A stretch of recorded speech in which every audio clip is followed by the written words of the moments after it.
Hello, beautiful souls. Welcome in Rahat, the inner healing. And due to some personal reasons, the reading was missing from last 2-3 days. I am so sorry for that. And I wish and I hope that it will not happen more often. So let's see what is the guidance for all of us today.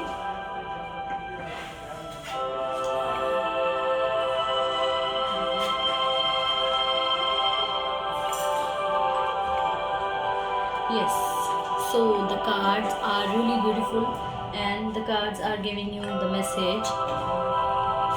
If you are feeling low, if you are thinking that things are getting worst and this is the end of something, this is the end of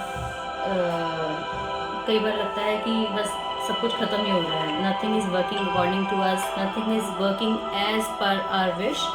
So please have some confidence. This is not the ending. This is not at all the ending. This is just the beginning. So you have to trust yourself. You have to trust your God. Please, please, please have some confidence on yourself. और अगर अपने आप पे confidence नहीं है तो please have some confidence on your God, on your masters, on the supreme power, on divine. जिस पे भी ट्रस्ट करते हैं थोड़ा उस पर विश्वास रखें कि ये जो भी चीज़ें अभी अप्स एंड डाउन्स आपको लग रही हैं ये एंडिंग नहीं है.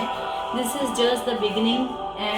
और जब बिगिनिंग होती है वो किसी चीज़ का जब अंत हो रहा होता है, कोई प्रॉब्लम इतनी पीक तक पहुंच जाती है तो इसका मतलब है कि वो इतनी टॉप तक पहुंच चुकी है कि अब उसका ख़त्म होने का टाइम है. और जब कोई चीज़ ख़त्म होती है तो कोई अच्छी चीज़ की शुरुआत होती है. So please have some confidence कि God and masters are always with you. They are working for you. They are working with you. They are working within you. वो आपके साथ काम कर रहे हैं, आपके लिए काम कर रहे हैं, आपके अंदर से आपके थ्रू काम कर रहे हैं. So please have confidence, have faith on your God. भगवान पे भरोसा रखें कि वो और कुछ भी हो सकता है, भगवान आपका हाथ कभी नहीं छोड़ सकते, कभी भी नहीं छोड़ सकते. और जैसे कि जब भी ये बात आती है तो मैं ये बात नहीं भूलती हूँ और आप लोगों को भी नहीं भूलने दूंगी. As a reminder I will keep on giving it to you that do not forget that your guru is always with you. Have some confidence on your guru. अगर अपने ऊपर भरोसा नहीं है तो एटलीस्ट अपने गुरु पे तो विश्वास रखें कि अगर कोई ऐसी चीज़ जो बहुत तकलीफ़ दे रही है वो गुरु अवश्य ठीक करेंगे. गुरु पे विश्वास रखें. कोई चीज़ ऐसी है जो सिर्फ शेयर करके ही बेटर फील कर सकते हो तो please share it with your गुरु. अपने गुरु से शेयर करने से ही आपकी प्रॉब्लम हाफ हो जाएगी.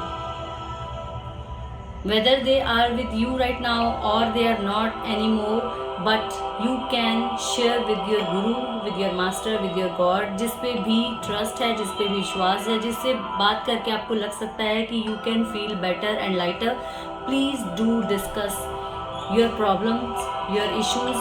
जो चीज़ें आपको तकलीफ़ दे रही हैं उनको डिस्कस करें उनके साथ. And this is not the ending.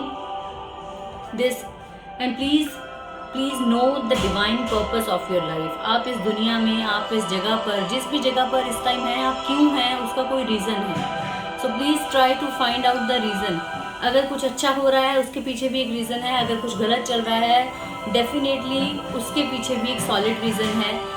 कुछ भी कोइंसिडेंटली नहीं होता है. Everything is planned. So please try to find out the reason, try to find out the divine purpose कि इसके पीछे आपको डिविनिटी क्या मैसेज देना चाहती है, क्या सिखाना चाहती है.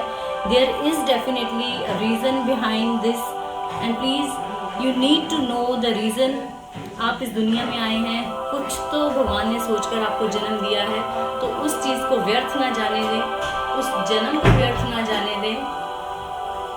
और प्लीज़ कोशिश करें अपना पर्पस सॉल्व करने की. इस एज अ सोल आपका क्या डिवाइन पर्पस है जिसकी वजह से आपको ये जन्म मिला है. एज अ सोल आपके क्या लेसन्स हैं जो आपको इस लाइफ टाइम में लर्न करने हैं और फिर ग्रो करना है उन लेसन्स के थ्रू और फिर नेक्स्ट बर्थ लेना है. So please try to find out the divine purpose of your soul. जो चीज़ें तकलीफ़ें दे रही हैं उनसे कुछ ना कुछ लर्निंग्स आपको मिलने की ज़रूरत है और मुझे लगता है कि वो चीज़ें ही हैं जो आपको अपने डिवाइन पर्पस के साथ मिला सकती हैं. So please have some confidence your guru, on your masters, and try to find out the reason. Try to find out the reason कि आज जो भी सिचुएशन आपकी लाइफ में है वो क्यों है, उसके पीछे कुछ रीज़न है, और वो रीज़न ढूंढने की कोशिश करें और उस प्रॉब्लम से लर्निंग लेने की कोशिश करें, और लर्निंग के बाद आगे बढ़े। और जो चीज़ बहुत ही क्लियर नज़र आ रही है वो ये है कि please do not lose hope, है सम कॉन्फिडेंस, अपने ऊपर नहीं विश्वास हो रहा है, अपनी कैपेबिलिटी पे अगर डाउट आ रहा है तो प्लीज़ अपने मास्टर्स पे डाउट मत करें। जो भी हो रहा है उनके थ्रू हो रहा है, उनकी परमिशन के साथ हो रहा है, तो अपनी चीज़ों को, अपनी प्रॉब्लम्स को इतना बड़ा ना करें कि आपका फेथ डगमगाए। Your faith should be unwavering. आपका जो विश्वास है अपने भगवान पे वो अनवेवरिंग होना चाहिए। एक छोटी सी ड्रॉप आए और वो वेव्स बनकर आपके दिमाग में, आपकी लाइफ में उथल पुथल मचा दे, आपका फेथ इतना हल्का नहीं होना चाहिए। So again repeat the cards, let's repeat the cards. This is not the ending of your life. जो चीज़ें ख़त्म हो रही हैं वो भी किसी कारण की वजह से ख़त्म हो रही हैं, उनके पीछे भी कुछ ना कुछ रीज़न है जिसकी वजह से वो ख़त्म हो रही हैं। So please do not lose hope, because जब भी किसी चीज़ की एंडिंग होती है तो सब किसी न किसी चीज़ की बिगिनिंग का टाइम होता है, इसलिए उस चीज़ का अंत हो रहा होता है।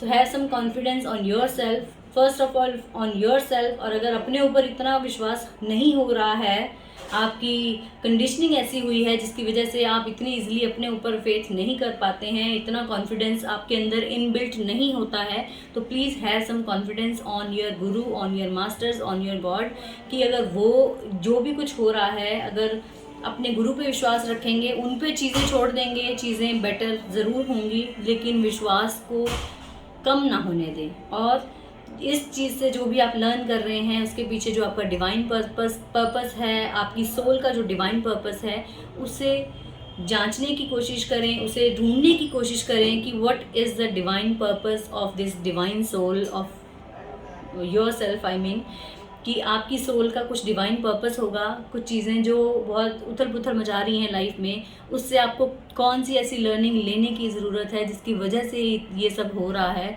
जिस दिन आप उन चीज़ों से अपनी लर्निंग ले लेंगे उस दिन वो चीज़ें वहीं ख़त्म हो जाएंगी और कुछ नई चीज़ों की, अच्छे से नई चीज़ों की शुरुआत होगी। So this was all for today. I hope you all can resonate with the cards. Wish you all a great day. Wish you all happy times ahead. Love you all. Stay happy, stay healthy, keep smiling. Please keep smiling always, no matter what. I love you all. Thank you so much.